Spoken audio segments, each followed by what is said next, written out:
Gurus, my name's Christina and here on Kit Guru we are looking at the ROG Gladius II Core mouse, coming in at $42.95. Now this is obviously a mid-range mouse, I'm not expecting it to fly me to the moon. I'm expecting it to provide a lag-free, comfortable experience with some key features that will be great for gaming, as it's marketed as a gaming mouse. Talking of expectations, what do you guys expect of us? Unbiased reviews of the latest tech that helps you make the right choice, or filling your need for tech news daily on our website kitguru.net? If so, then you should really consider subbing and ring-a-ding-a-ling that little old bell, because without you, there is no us. So let us see how the ROG Gladius II Core holds up.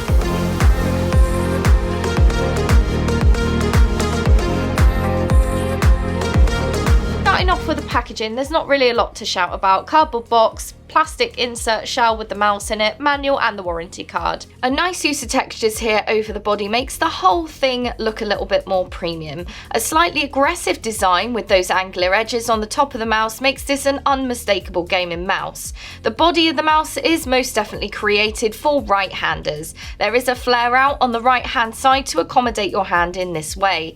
The hump on this one doesn't look particularly high when you first look at it. When you pop your hand on it though, you definitely notice it. It's a central hump and I would say about a medium height here. For those who are familiar with the Razer Death Adder range, it's a very similar overall shape here. I do like attention to detail too, and we have these engraved lines on the side of the mouse, and also just to mention there is a separate left and right click from the main body. The material is a little bit of a grease magnet, so no eating and playing everyone unless you want to be consistently wiping that off or ending up with a greasy looking mouse, which no one really wants. As well, we have that stipple plastic detailing and a really nice looking set of gloss buttons on the top and the left hand side. Underneath we have a lot of information and the sensor is in a triangle cutout with 4 glide pads and 4 rubber screw covers. Don't worry, the glide pads protrude further than those rubber covers.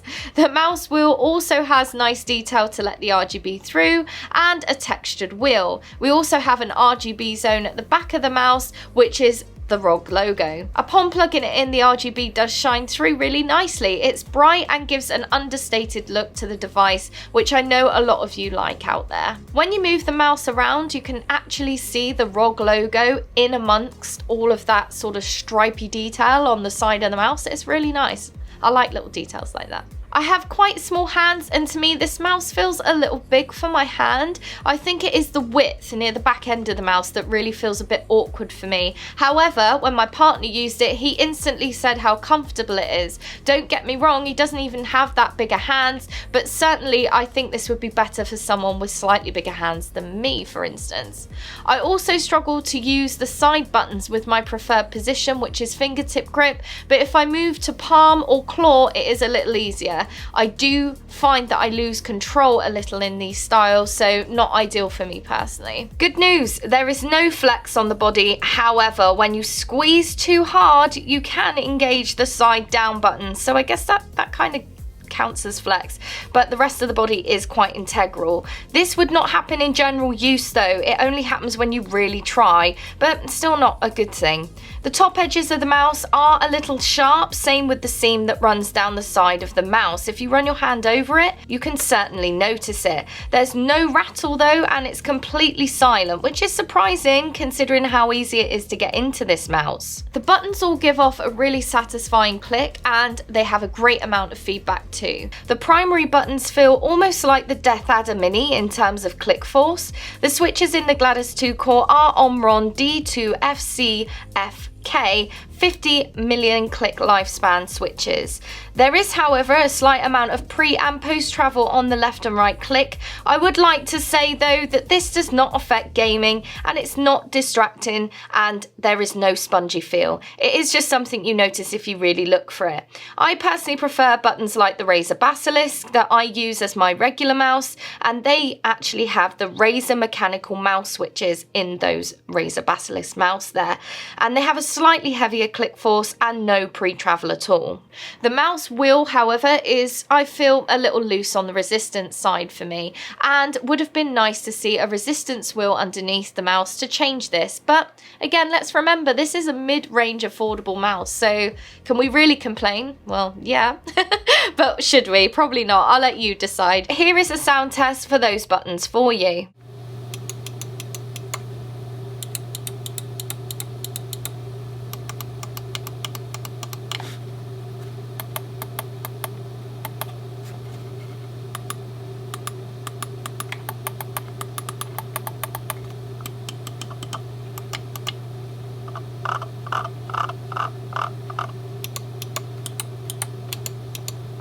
The cable is really rigid and it does kink easily, but harsh kinks are easy to get rid of, but they kind of leave waves in the like cable there, so I don't know, I'm not really happy with that, but there you go. Not so easy to get rid of those. However, I have no issues with any catching or anything on my desk. In terms of glide, these feet aren't the smoothest we've ever tried, but they're not terrible. The Death Adder Mini version 2, for instance, has a much better glide. Also, there are no extra guide pads in the box if you wanted to change them out. The Gladius Core 2 isn't a fast mouse, but I am not personally one to be throwing my mouse around on low DPI anyway, so for me, this is fine. The mouse actually weighs in at 92.5 grams, and that is 20% lighter than the original Gladius. However, if you want something super light, you may want to look at something like the Glorious Model D or G-Wolf Skull.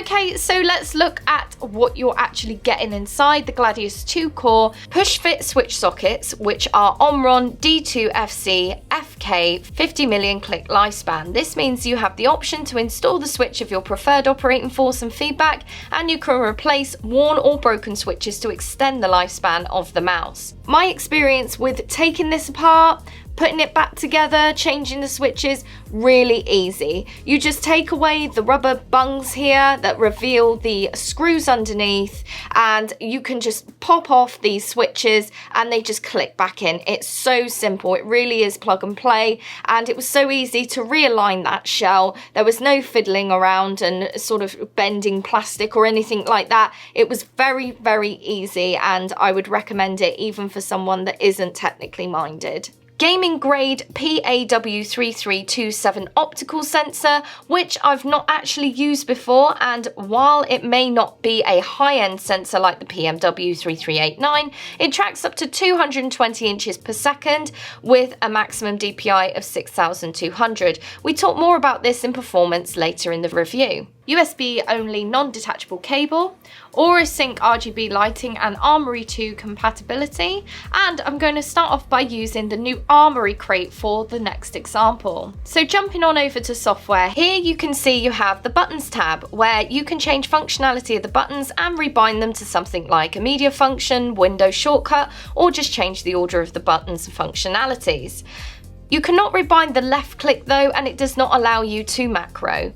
The Performance tab DPI, default stages and polling rate options can be changed, as well as button responses, angle snapping here, and we have next, lighting. In the Armoury Crate you have the basic options such as static, breathing, colour cycle, reactive, but if you click Aura Sync logo here, you have many other options to play with, and as you can see there is no lift-off distance adjustment available in the software. However, we did a lift-off distance test by placing one disc at the top end underneath the mouse and one disc at the bottom underneath the mouse. This leaves a gap so that the sensor is exposed to the underneath mouse mat. We continue to stack more discs underneath the mouse to show how far away the sensor can detect the underneath the mouse mat.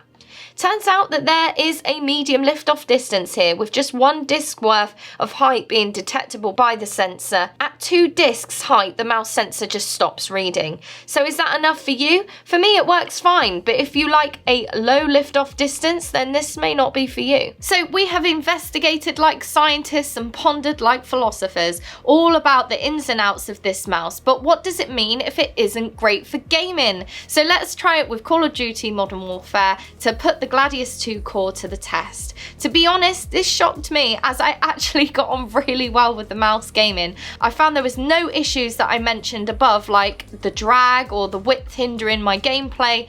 I quickly got used to the shape and managed to get some really good kills. There were points that I could feel I wasn't used to the mouse, and okay, it did cause me to lose a few points sometimes, but after a few games it really wasn't an issue. It was also pretty comfortable. After a few hours of gaming there was no strain or anything like that, so yeah, shocking, right? I am also pleased to confirm that there is no jitter, acceleration, anything like that from the sensor, which means when playing FPS games you're going to get a much more accurate aim and no frustration caused by overshooting, etc. There's a lot of info here to take in, guys, so let's go over some pros and cons. Looks are great. There's lots of detail on the body. The RGB is nice and bright. Good for slightly bigger hands. Good button feedback, useful software that's easy to use. The fact that you can change the switches really is fantastic. It really helps with longevity. It means that when they wear out or they're not exactly how you want them to be anymore, you can change them out for some more switches of the same type or the different types of compatible switches that are available. Considering that this is an ASUS Republic of Gaming product, this is a really good price point at $42.95. Great performance on FPS games and no rattle. Some cons then: grease prone material on the mouse, bit too wide for my little hands here. Fingertip grip for me wasn't ideal as I couldn't really reach the side buttons as well. That was another thing there. Mouse wheel is a little low on resistance for me as well. I did find that I was overshooting the mark a little bit. Slightly higher drag on the pads underneath might not be great for low DPI players, and the stiff cabling that can have waves and they're really hard to remove, so yeah. Slight pre-travel, slight roughness on the edges, slight flex on the side. That does make the button click if you really try and squeeze it. Conclusion: I think that the ROG Gladius II Core mouse looks understated and chic. It does a darn good job of being a gaming mouse all round in general. Everyday use, the mouse feels a little wide in my hand, but this somehow had no correlation in game and it was really effective and comfortable. The price is also really good value for money. I think there are a lot of people that could easily upgrade to this mouse and gain significant advantages from it without having to fork out too much for that pleasure. Let me know what you guys think though down in the comments. My name's Christina, this is Kit Guru, and you better be here for the next one. I'll see you guys next time.